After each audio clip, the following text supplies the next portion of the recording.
Hey guys, for this video we're going to be doing a bleach and tone. If this is something that you have troubles with, then keep watching so you can catch my tips.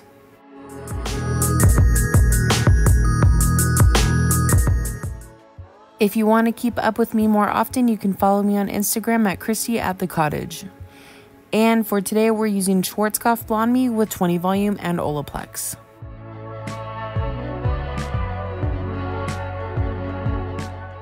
So my client was here not that long ago, right when we first opened back up in the beginning of June. So at this point, because I actually did this service a while ago, her hair had only grown out for probably like almost an inch. So instead of doing a full bleach out like we did last time, we're really just doing a true retouch. So when I do a retouch, I like to start exactly where they part the hair. That way I can get that processing and make sure that it's nice and bright. Ultimately, the goal is obviously to have nice and even all over, but I just want to double check and make sure that we get it nice and bright exactly where she parts her hair.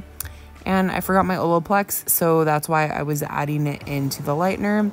So you can see that I'm taking very fine sections. I'm doing it thin enough to where you can see the bleach coming through on the other side. I want to make sure that my sections aren't too thick. If you take too thick of sections, then you run the risk of poor saturation or leaving dark holes in the hair because you're not, taking thin enough sections to where you can saturate the hair evenly. So make sure that you're taking very thin sections. I actually take thinner sections than what is recommended just because this can be such a tedious job. And if it's not done correctly or if you're not extra cautious, especially when you have such dark hair naturally, you want to be extra safe to make sure that you are taking small enough sections to really pack the bleach in there to make sure that the hair turns out nice and even.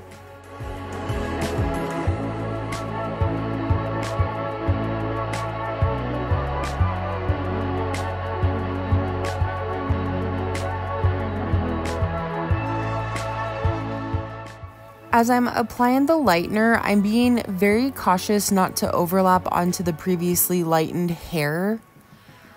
I'm probably applying the bleach just very short of touching the line of demarcation.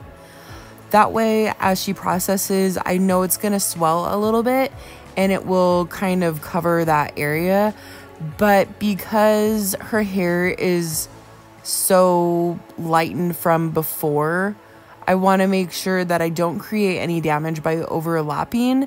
And also another thing that can happen is that if you do overlap, the hair over processes and then you'll notice like it will get extremely white just in that little area. And then when you go to tone the hair, because it's already so white, it doesn't tone as well as the rest of the hair.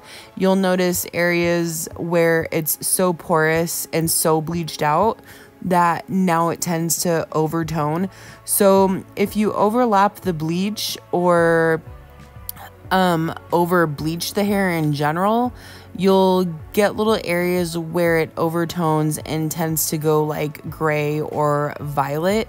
So to prevent that from happening, just try to be very cautious to like swipe the bleach on there very carefully and be cautious not to overlap. And that's really going to help you get an even tone in the end result, because you're not going to have those overly bleached sections that's going to grab too much when you go to tone the hair.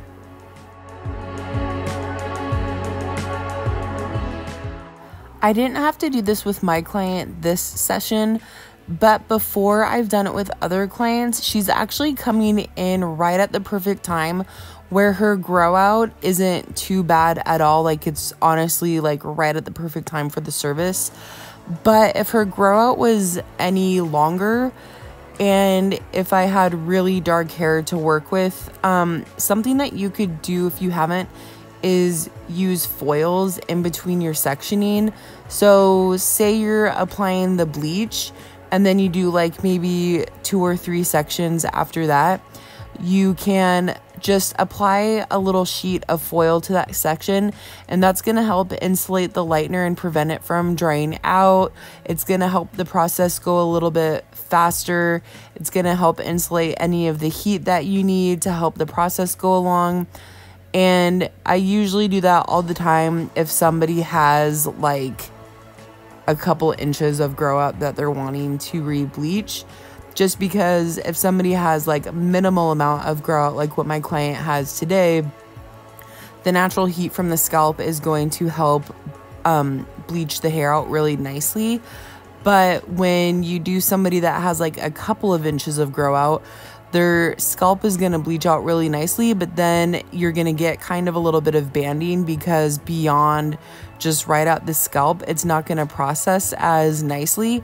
So just adding some foil is going to really help the process along and help you get a more even lift.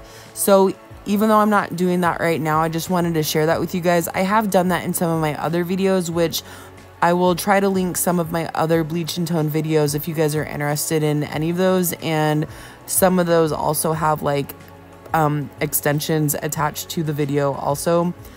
But I just wanted to share that with you guys. If you haven't tried using foil every few sections, I highly recommend it. It definitely helps if you're bleaching really dark hair or if you have an excessive amount of grow out. It definitely helps the surface get nice and bright.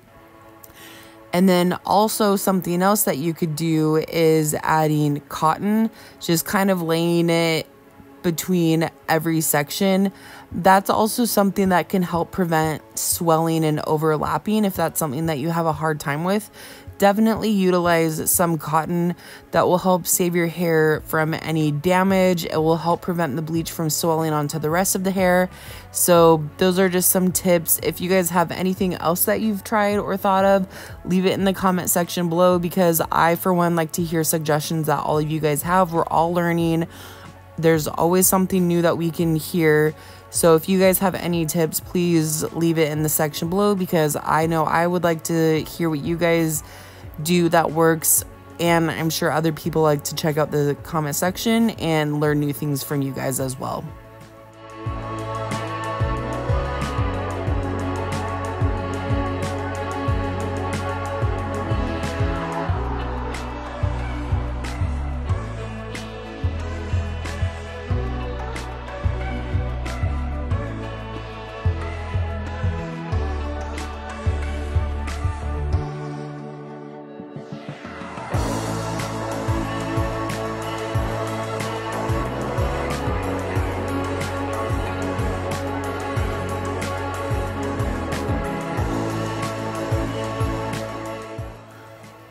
I don't know if you guys can see, but I'm applying a very heavy amount of bleach to her sections. I'm not just applying to the top of it and then flipping it back. I'm applying to the top and bottom of every section. That way it will ensure that I'm not going to miss any pieces of hair. I want to make sure that I'm heavily saturating. I like to mix my lighteners actually a little bit thicker when I'm doing bleach and tones. That way I can make sure that it's really going to coat the hair. It's not going to dry out as fast. I feel like when people do bleach and tones, sometimes they're really light-handed when they use their bleach. And one thing that you want to make sure is that you are maybe using even like a heavier amount of bleach than you normally would for any other service. Don't just like apply it to the hair and assume that you have enough. Like really make sure that you're getting a thick amount, a nice heavy layer on the hair. That way you know that the bleach isn't gonna like dry out, or it's not gonna like stop processing or anything. It's just gonna really make sure that it's coating the hair. And don't be afraid to charge for your services. Like there's so many people that I feel like they maybe skimp out on using like a lot of bleach because they're afraid that they don't want to have to charge a certain amount or whatever. Like charge for everything that you're doing because you're worth it, and because it's also something that your client needs for the service. So just explain to them, like, I've honestly stopped charging for services like this. As far as like bleaching goes or blonding services, I don't even charge like, oh, a blonding service is this much or that much. Like, I really just do it by the hour now. So I'm in a small town, like a small farm town north of Seattle, and my blonding services, I called around, and the average is about $75 an hour for services like these. So my charge for blonding services is $75 an hour. And I honestly feel like it's so much easier to just quote people like, hey, if you're wanting to get a service done like this, it's $75 an hour. Expect to be here for like 3 hours or more, depending on how much work that you have to do. And that way you don't have to feel bad about all the treatments or how much bowls of bleach or whatever that you have to use, because I feel like when you do bleach and tones, like, for me anyways, like, it's never just a bleach and tone. I had somebody reach out to me and she was like, oh, hi, I was recommended to you to get a bleach and tone. How much do you charge? And I told her how much, and she like kind of, oh my God, like, I can't believe you charge that much kind of attitude, you know?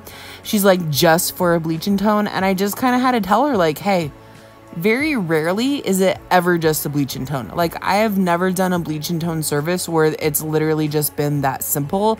So I had to break it down to her. Like, I really am prioritizing the hair. I want to make sure that it's in great integrity, like, as when you come in, to make sure that it feels just as well or better when you leave. So I have a lot of treatments that are involved in the service too, like using olaplex or doing an olaplex treatment, or doing like the acidic milk rinse or keratin treatments, or whatever it is that you want to do for your clients. So all of that stuff, instead of just charging like per service, it's just so much easier and so much nicer to do like per hour. So that's something to consider when you're going in and doing these services, is to make sure that you're charging your worth. Just don't feel bad about it, and your clients will appreciate that you're taking the time to do all these different services for them, because I can guarantee you there's not even a handful of stylists out there that are doing all these different steps to make sure that their hair feels just as good as when they came in to be done with. And another thing is, I've had somebody tell me, like, I've watched you do hair, and usually when people do bleach, or when they bleach people's hair out, whatever, like, you can see hair flying off the head when they're blow drying. She's like, I can see when you're done with your clients that the mat on the floor doesn't even have a speck of hair on it, because there's no breakage or anything like that. And so that to me really stands out and says that these services, these extra steps that you take, like the treatments and the olaplex and whatever it is that you're doing, all that stuff really matters, and it makes a big difference. And to not over process the hair, just using 20 volume and making sure that we're lifting correctly, like, all of that stuff plays a big part. So I think for her, I ended up doing maybe like 3 bowls of bleach, I think. And all of that just gets rolled into the overall cost of the service. But I can guarantee you somebody would prefer that you're using more bleach than trying to skimp out on the service, because you don't want to leave them with like orange roots or holes in the head where the hair isn't lifting nicely because you didn't saturate it thick enough. So just, you know, food for thought, stuff to think about when you do these services. Really try to consider, you know, where do you want to fall as far as your quality of work goes? Like, do you want to do the basic bleach and tone, or do you want your work to like stand out above others and offer treatments and, you know, quality products to your clients while you do these services? And I can guarantee you, like, people will travel to come see you, because that's what's happening with me. Like, my client that I'm doing in this service travels from Seattle, and I've actually gotten quite a following from Seattle, which, I mean, it's an hour away, but sometimes it can be 3 hours if you're driving just at a certain time. So just keep in mind, people will pay for quality work. I mean, maybe you'll lose a few clients because they don't see the value in it, but I can promise you somebody will. So just make sure that you're doing the best work that you feel like you can put your name on, and people will value the services that you have to offer.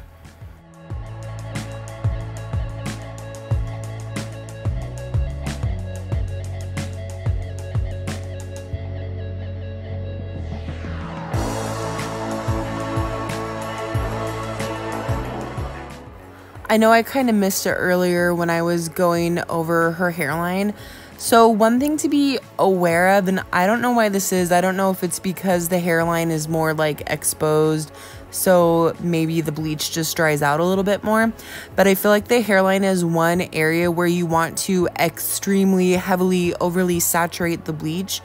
I feel like that's where it tends to dry out, and then I'm like, why isn't it lifting? And this, it's like the hairline where the hair is the most fine, and sometimes I feel like it's the hardest area for it to lighten, and I think it's honestly because it just dries out. So make sure that you're really applying heavily to like around the temples, around the forehead, whatever, and like stick a thing of foil on top of it if you need to, just to make sure that you're getting that lift.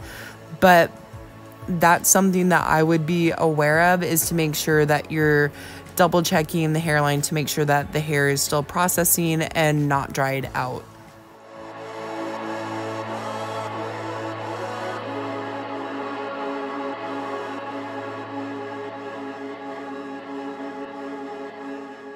Can I just talk about this bleach? Like, look at those roots already lifting. I mean, her hair, you can tell that it's probably really not as dark as it seems next to her platinum color, but like you can see how much it's lifting already.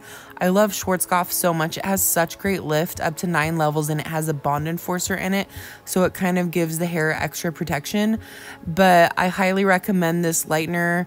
If you haven't tried it, I definitely think you should. It was a game changer for me when it comes to blonding.